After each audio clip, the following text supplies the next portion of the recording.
verdadero honor, y no lo digo de una manera retórica, recibir esta noche a don Elías Pino Iturrieta. Él es historiador, es profesor universitario, es escritor, es periodista venezolano, editor del Diario Nacional. Por favor, un aplauso para don Elías. Gracias por estar aquí, Elías. Muchas gracias. Bienvenido, bienvenido. Muchas gracias. ¿Qué te trae a Miami? Me trae a Miami la posibilidad de hablar de nosotros los venezolanos, Jaime. Se sabe bastante, y tú lo has dicho mucho en este programa, que estamos en un disparadero terrible. La situación de Venezuela es dolorosa, pueden utilizar otros adjetivos.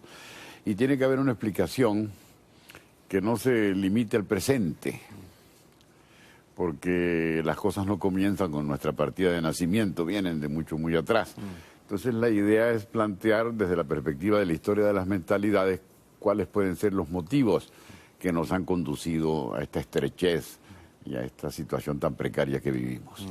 Se dicen muchas cosas, claro, como tú eres descendiente de la cultura española, no sirve para nada, eso no es cierto. España nos está dando lecciones que indican lo contrario. Una sociedad democrática e industrializada no puede ser la responsable de nuestras falencias y de nuestras limitaciones. Entonces, ver cómo nosotros fuimos formando una sociedad muy específica que no cumplió la meta que se habían propuesto los que llamamos padres fundadores.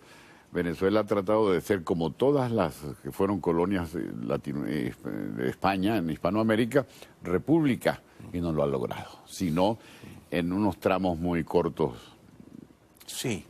en plazos muy breves. Si no es una república, ¿qué es ahora? No, ahora es una dictadura indiscutible, una dictadura lamentable, dolorosa y patética, que nos tiene atrapados todavía como ¿Y es sociedad. también en parte una colonia cubana o esto sería mucho decir? No creo que sería mucho decir.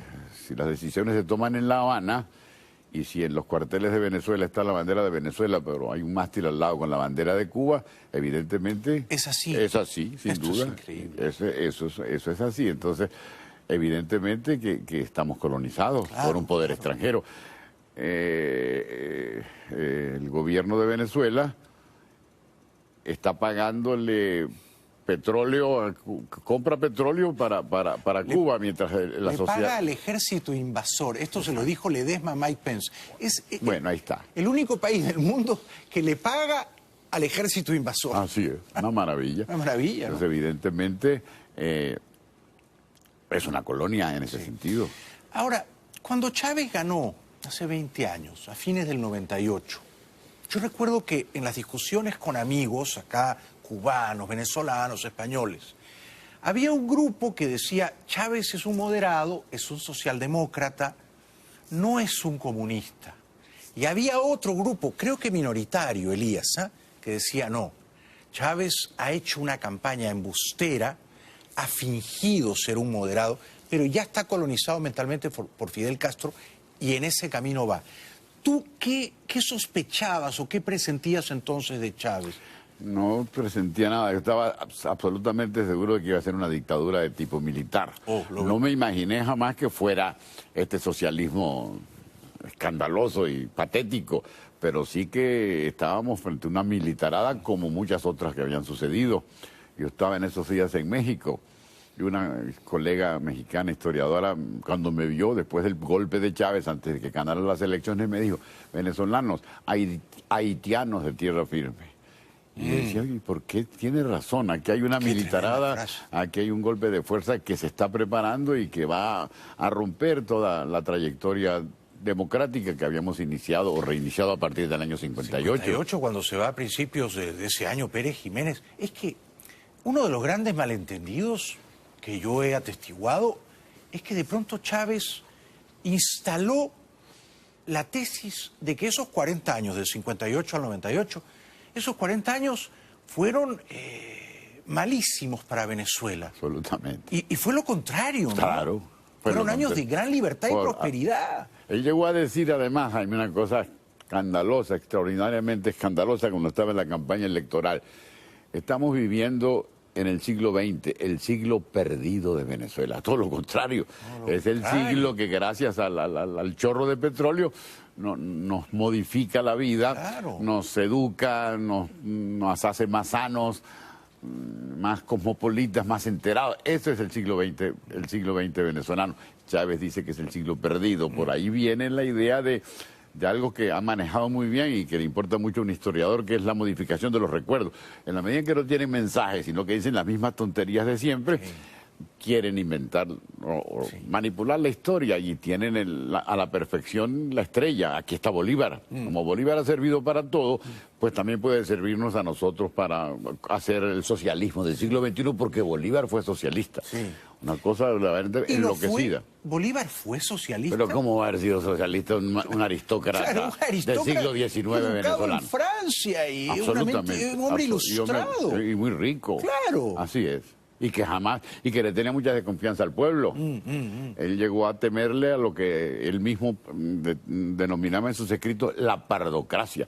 Estamos sentados sobre el volcán de la pardocracia, hay que tener mucho cuidado. No había oído esa expresión, la pardocracia. Ese es de Bolívar, la utiliza mucho. Si hubieran coincidido en el tiempo Bolívar y Chávez, Bolívar jamás hubiera sido chavista, ¿no? Pero por supuesto, creo que ni siquiera le hubiera dado audiencia. Exacto. Sí, Bolívar era un aristócrata y este debería ser de las castas inadmisibles en el círculo de los blancos criollos.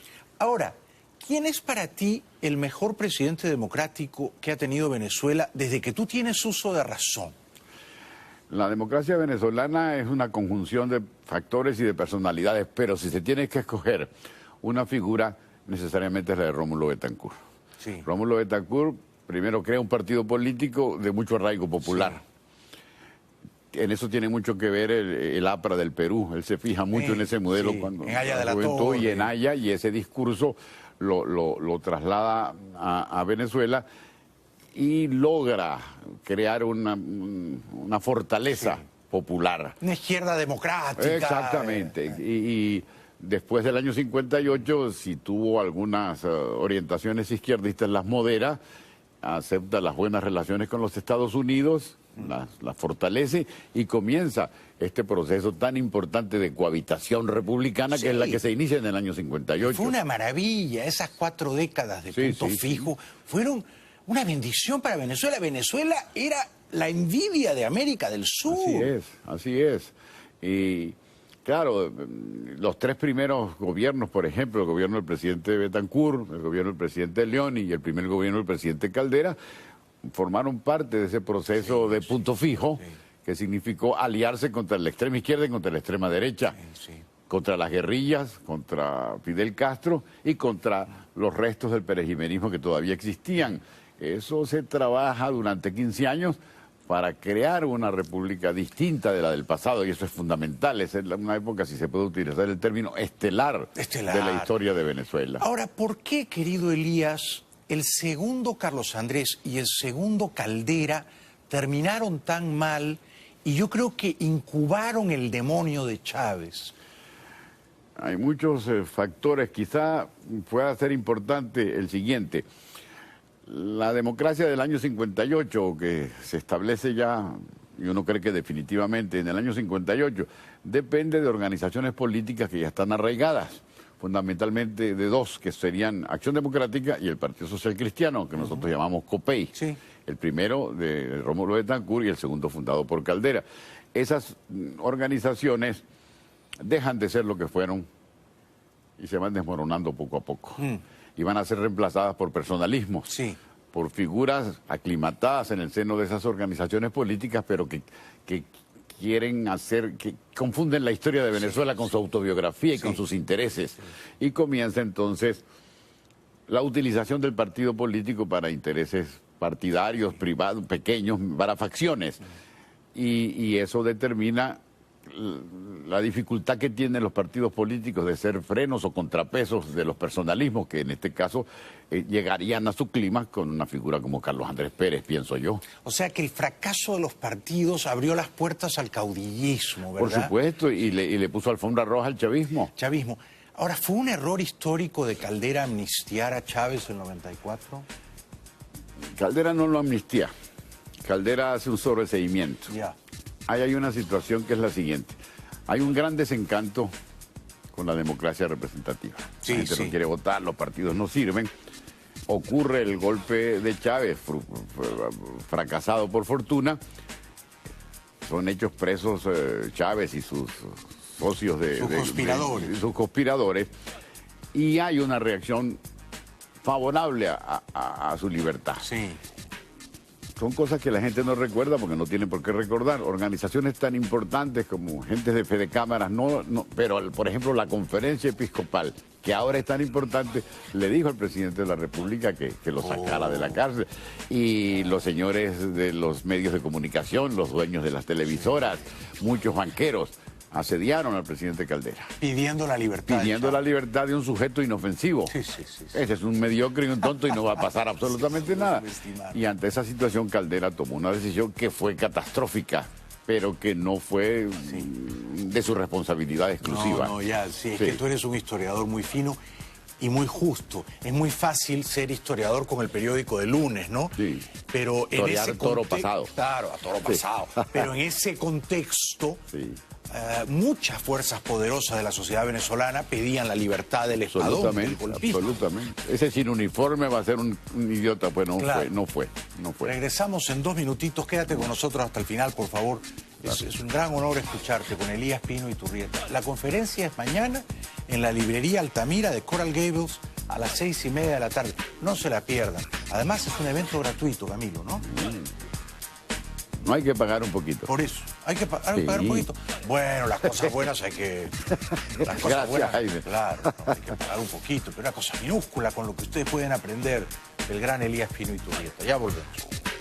Estoy conversando con el gran historiador venezolano, editor del Diario El Nacional, Elías Pino Iturrieta. ¿El Diario El Nacional circula siempre todos los días, Elías? Todavía. Sí. Todavía, en medio de las presiones y de las persecuciones de la dictadura, el Nacional sale todos los días, sin papel o con muy poco papel, con muy poca tinta, con menos personal, porque... Pero está en pie, no pero se ha está en pie, vendido. todos los días sale. Sí, sí, Ahora hay sí. una nueva amenaza, se nos está acusando de traición a la patria. No sabemos por qué motivo, a lo mejor reflejar la realidad para la dictadura significa traición a la patria, pero es un proceso que empezó hace 5 días y que no sabemos cómo va a terminar, pero estamos en ese nuevo capítulo. Bueno, me saco el sombrero ante ti, ante Miguel Enrique Otero, ante todo el equipo del Nacional. Tú Y podrías saber... Miguel Enrique con mucho tiempo fuera del país porque Sí. no puede estar allí, Miguel claro. Enrique Otero. Tú podrías haberte ido también y no te has ido. ¿Por qué has elegido quedarte, Elías? Bueno, yo he elegido quedarme porque, no sé, será que creo que no debo estar en otro lugar. Yo pienso que... Ese es tu lugar en el mundo. Creo que me toca estar allí, sí. Y creo que algún rol se hace escribiendo o diciendo las cosas que Por permiten supuesto. todavía, sí. Y Y además porque estoy admirado con la juventud. Estos muchachos nuevos son deslumbrantes. Yo creo que el futuro depende de esa generación que cronológicamente no tuvo nada que ver con la democracia representativa. Nació justo cuando ella terminaba y se desarrolló a partir de la dictadura de Chávez y de Maduro. Comparto tu optimismo con relación a los jóvenes de Una hoy. maravilla. Ahora, ¿cuál es tu lectura, tu percepción del drama, de la catástrofe venezolana? Maduro se ha hecho reelegir, pero la abstención bordeó el 80%, el fraude ha sido grosero, el mundo no lo reconoce, carece de legitimidad. Yo lo veo como en un ostracismo, ¿no? Tiene muy pocos aliados. ¿Cómo crees que puede salir tu país de este embrollo trágico, Elías? No tengo una respuesta seria, pero lo que tú dices es verdad. Está acorralada la dictadura. Sí. Pero quizá el elemento más importante sea el de la abstención, porque nadie puede atribuirse la paternidad de la abstención. La oposición, que ha hecho un gran trabajo, llamó a no votar, pero apenas lo hizo fugazmente y se salió a ver los toros desde la barrera. Sí. Nadie, ellos mismos quizás, pudieron imaginar que aquello iba a ser tan aplastante. O sea que acertaron, ¿no? Acertaron al pedir la abstención. pero no al atribuirse el hecho de la abstención. Yo creo que la abstención fue autónoma. Sí. Fue obra de la propia sociedad. Comprendo. Porque tomó una decisión nacida de la madurez provocada por estos 18 años de horror. Sí, de horror. Y por eso no atendió sino a su interés y a su necesidad sin fijarse en el mensaje, porque además el mensaje de la MUDO, del Frente Amplio, que son los de la oposición, fue muy intermitente y Sí. muy pasajero, muy Sí. superficial. Sí. Hubo un candidato de oposición que evidentemente no calzaba las botas y lo arrinconaron y lo echaron. Sí. Y Maduro se quedó solo. Allá Maduro con su problema y yo no sé cómo lo resolverá. Pero la dirigencia tiene que fijarse en la existencia de una cosa inédita en la historia de Venezuela, que es una decisión popular nacida del seno de la sociedad civil. Con presidencia de liderazgo opositor, independiente Con de él. presidencia del liderazgo opositor. Yo creo que eso es bien importante. Sí, es una lectura que yo no había hecho. Eso es bien Tienes un importante. punto Ningún interesante. líder, ni ningún partido de oposición, ni ninguna organización se puede atribuir esta abstención que supera el 80%. Los números han sido modificados escandalosamente por el Claro. Consejo Nacional Electoral. Es que Maduro yo creo que sacó 2 millones de votos. Así Le han- es. Le han dado Exacto. 6. Así es. Y dijeron que la abstención había sido de 52. No, la Mentira. abstención ha sido de 82. Exactamente. Ahora, Elías, ¿el triunfo de Maduro ha sido pírrico?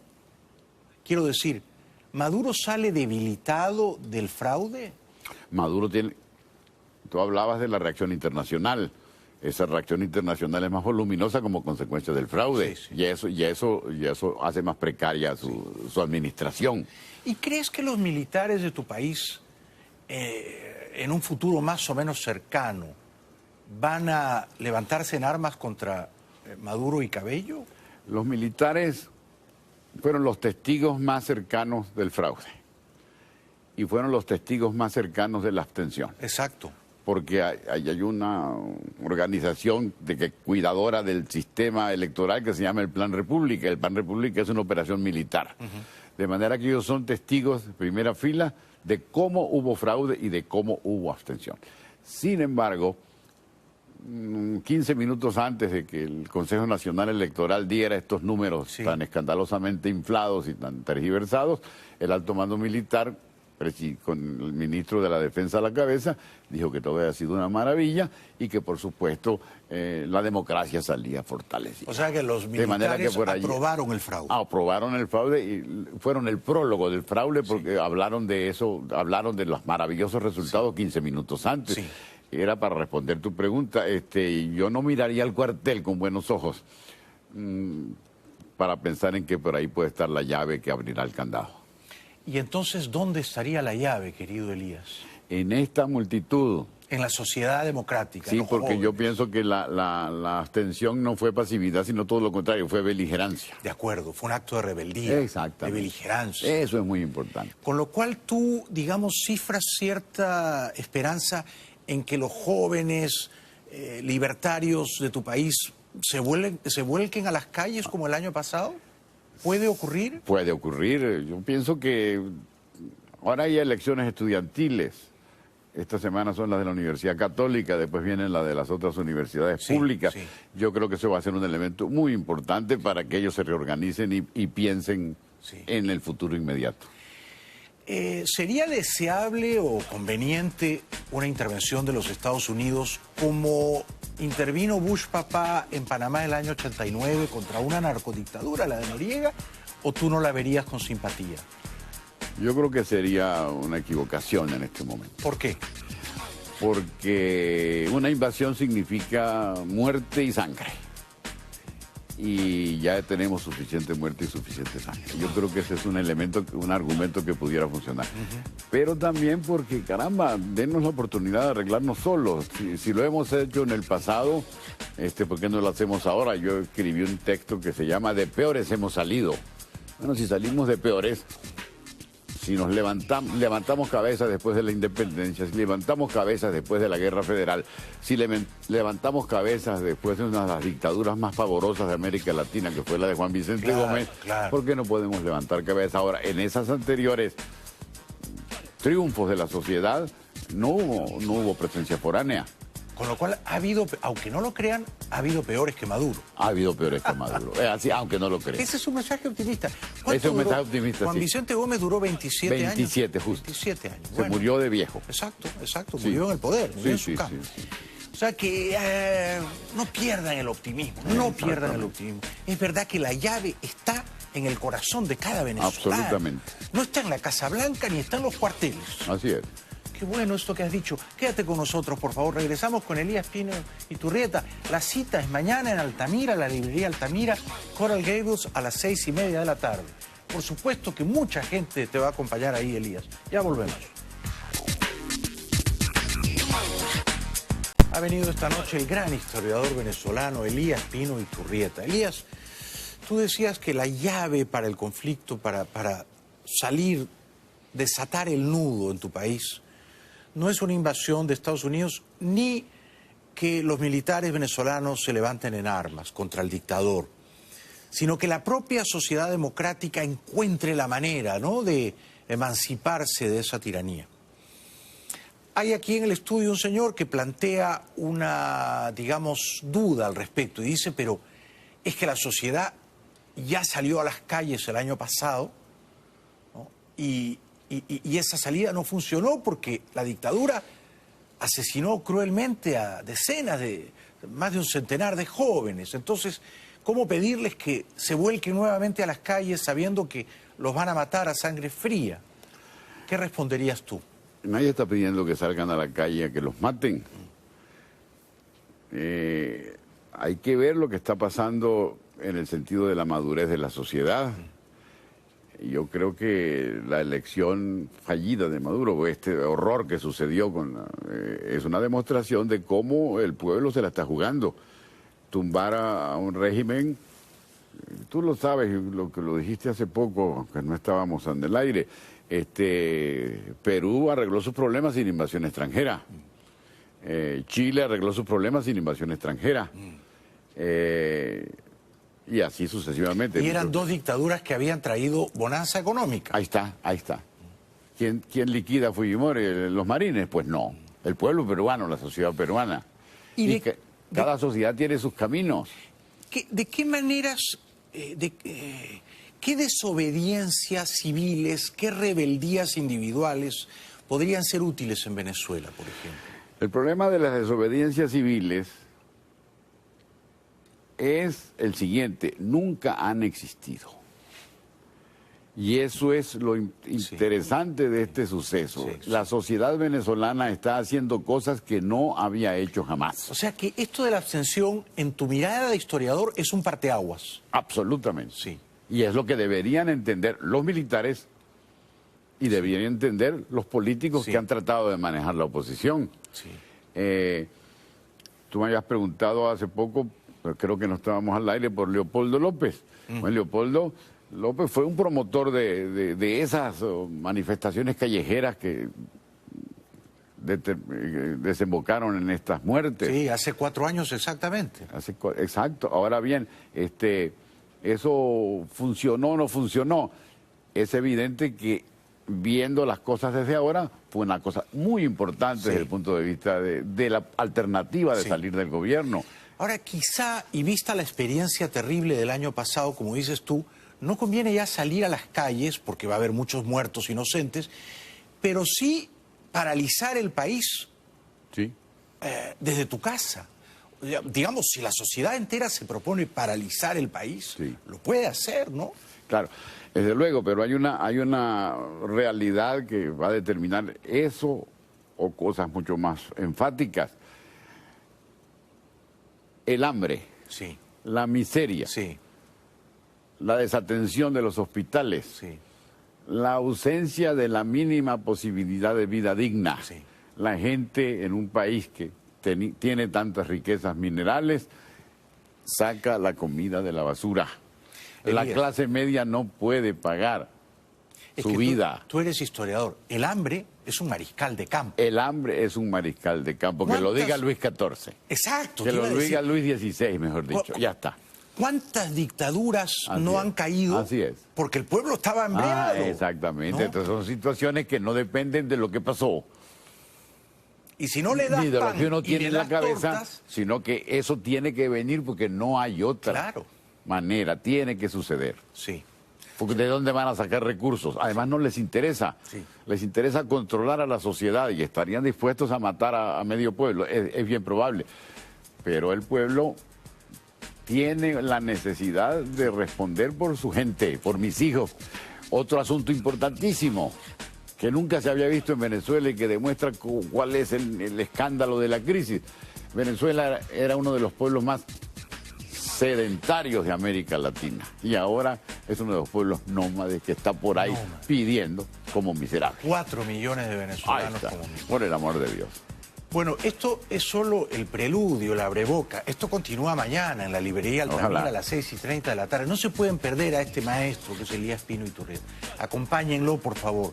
Él les va a iluminar un poco, ¿ah? No solo la historia de Venezuela, sino cómo salir de este terrible embrollo. Gracias por haber Te venido. agradezco mucho, Jaime. Fue una gran oportunidad. Gracias. Muy gentil, muy Te generoso. queremos y te admiramos. Un aplauso para Elías. Muchas gracias. Muchas gracias. Regresamos después de la pausa.